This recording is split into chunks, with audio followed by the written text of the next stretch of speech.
Okay, this is another video on Exchange 2010, Exchange Server, Microsoft Exchange Server 2010.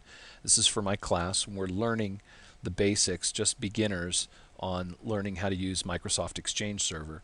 So what we've got here is I've got a Windows 2008 server, R2, right? And you can go in here and go to the Exchange Management Console to take a look at that, all right? Also, I've got POP3 service working. So if you go to the services area window and you scroll down to Microsoft Exchange POP3, you'll see I've got that running. Okay, I've changed it to automatic and I've started it. Okay, and I've restarted it a few times by playing with the settings. All right, so I'll open up my Exchange Management Console and talk a little bit about where the server's at right now. Okay, if I go to Client Access, I'm running POP3. And you can see when the pop-up window shows up here, let me scroll this, I'm running POP3, the service is ready, and I've got secure logon as the logon method with transport layer security connection required, so that's pretty nice. Alright, so we've got that working, and I've enabled POP3 on port 995 on my firewall device, on my network firewall device, my router. So it's allowing port 995 secure POP3 to come through.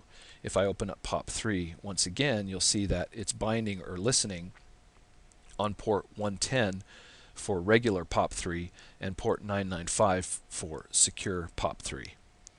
Okay, and then to test that out, I've got a Windows Live Mail account here. This is not Outlook. This is Windows Live Mail. Okay, this is separate, right? So now I'm just to explain. This is a remote desktop connection to my mail server. Okay, so a remote desktop connection to my mail server right here. And this is from my regular computer. I've got a Windows Live Mail client here. All right, now I've configured it for my account. All right, and you can see that I've got PopMail working, so I can email to myself. So I'll just demonstrate that really quickly. Dan@dansgames.com, PopMail test, right? And the reason this is a PopMail test is that it's going from a regular mail client. This is not an Outlook client. This is just a regular mail client. So it's using a POP3 protocol. Okay, so and I'll just say here, pop mail test, right?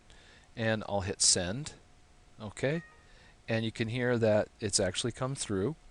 We don't see it in our inbox yet, so let's go to send and receive, and we'll click there, send and receive, and you can see that it'll show up.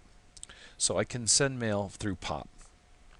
Also, if we look through our browser window that I have here, you can see that I've also got Outlook web app working. So webmail from Exchange also working.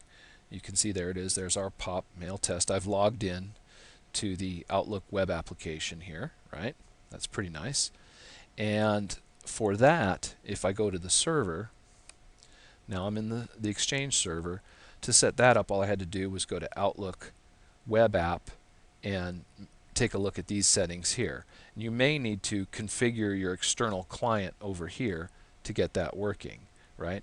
And then it'll show you your external domain. If you double click on this, it'll show you your external URL that you connect to for your webmail, right? And it shows you right there. And if you don't have something here, you're going to need to edit this, and also it helps to run this configure external client. But regardless, that's where you set that up. Now,